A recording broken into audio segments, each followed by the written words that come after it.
Assalamualaikum warahmatullahi wabarakatuh. Saya Cici Susanti dengan NIM 22411 0402010 3PIA Winseizu Purwokerto. Video ini dibuat untuk memenuhi tugas UTS mata kuliah sumber belajar PAI berbasis multimedia.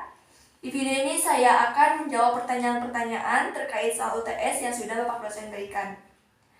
Pertanyaan yang pertama adalah terkait urgensi pemahaman sumber belajar PAI berbasis multimedia.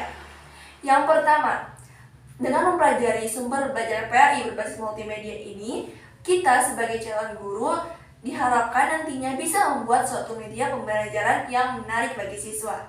Karena seperti yang kita ketahui, bahwasanya salah satu problem ataupun masalah yang sering dihadapi dalam proses pembelajaran di kelas adalah suasana belajar yang monoton dan membosankan. Maka, dengan membuat media pembelajaran yang menarik, diharapkannya bisa menarik ketertarikan siswa terhadap belajar. Kemudian urgensi yang kedua adalah dengan mempelajari sumber belajar PAI berbasis multimedia ini, diharapkannya kita dapat mengintegrasikan teknologi ke dalam pembelajaran PAI di sekolah.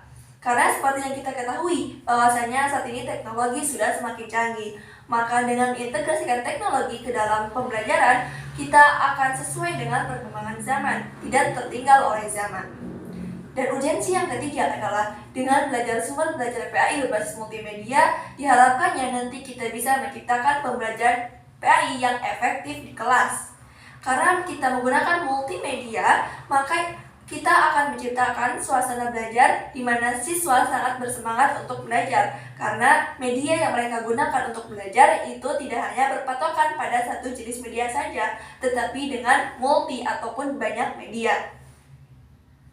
Jadi kesimpulannya adalah urgensi mempelajari ataupun memahami sumber belajar PAI berbasis multimedia ini, kita sebagai calon guru diharapkannya bisa membuat suatu pembelajaran yang menarik, yang efektif bagi siswa, sehingga bisa mendorong siswa untuk bisa mencapai prestasi yang lebih baik lagi.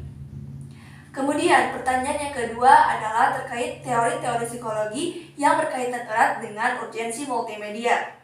Nah, di sini saya akan menjelaskan 3 teori. Teori yang pertama adalah teori kognitif. Teori kognitif ini mengatakan bahwasanya belajar itu adalah bagaimana kemampuan akal untuk berpikir. Nah, berarti di sini ada kaitannya dengan bagaimana seseorang itu mengolah informasi yang mereka dapatkan dengan kemampuan akal mereka. Nah, bagi siswa, dengan teori ini, maka siswa akan dituntut untuk mengolah informasi dengan baik, sehingga materi yang mereka dapatkan itu benar-benar mereka pahami, bukan hanya sekedar mereka tahu.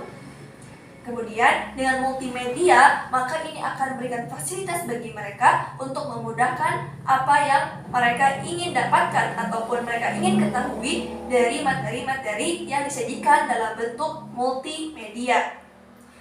Nah, itu dia terkait teori kognitif.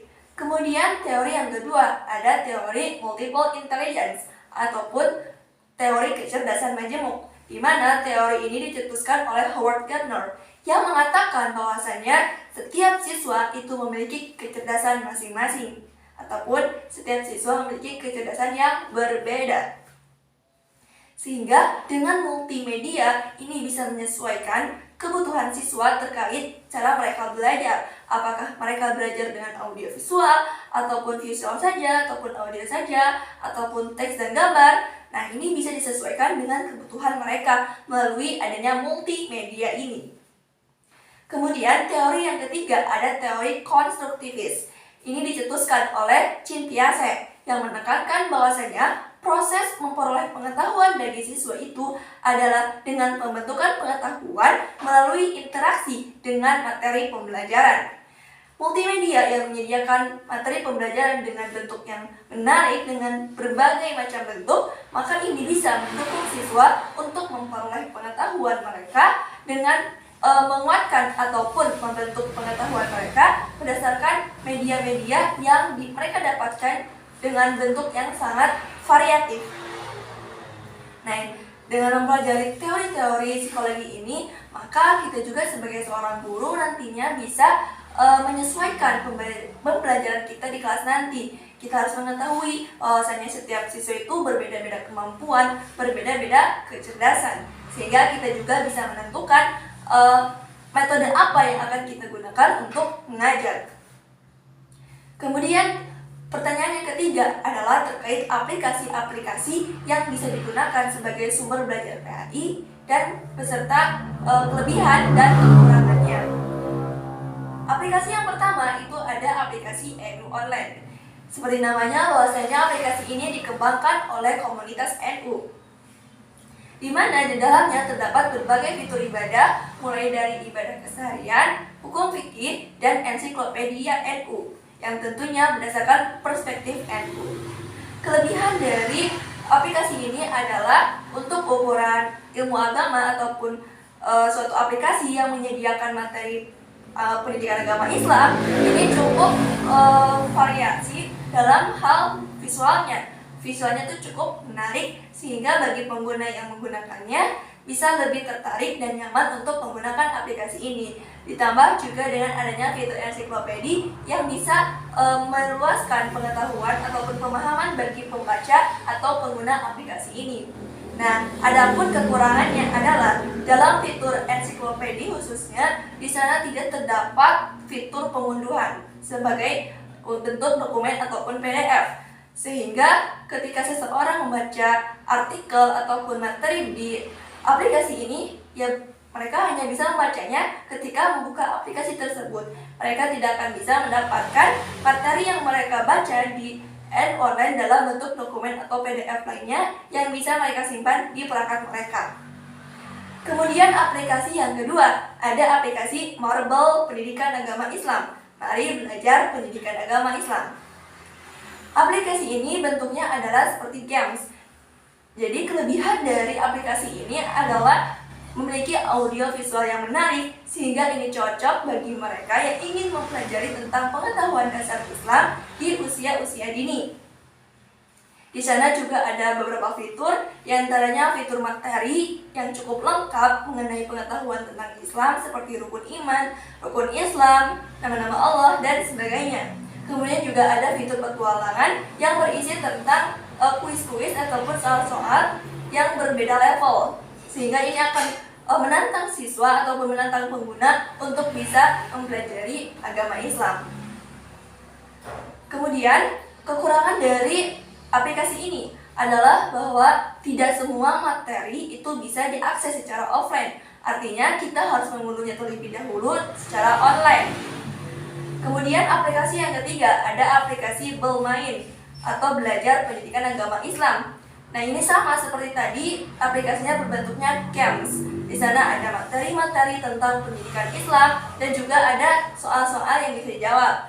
Dan kelebihan dari aplikasi ini, ya materinya cukup lengkap. Fitur materi yang ditampilkan itu cukup lengkap mengenai pengetahuan tentang Islam dasar dan juga memiliki audio dan visual. Namun kekurangannya adalah dibandingkan dengan aplikasi yang kedua tadi, audio visual di aplikasi ini cukup membosankan. Karena dari fitur pengerjaan soal itu bisa diakses oleh siapa saja secara bebas. Tidak bisa membuat tantangan bagi penggunanya sehingga mungkin pengguna akan cepat merasa bosan.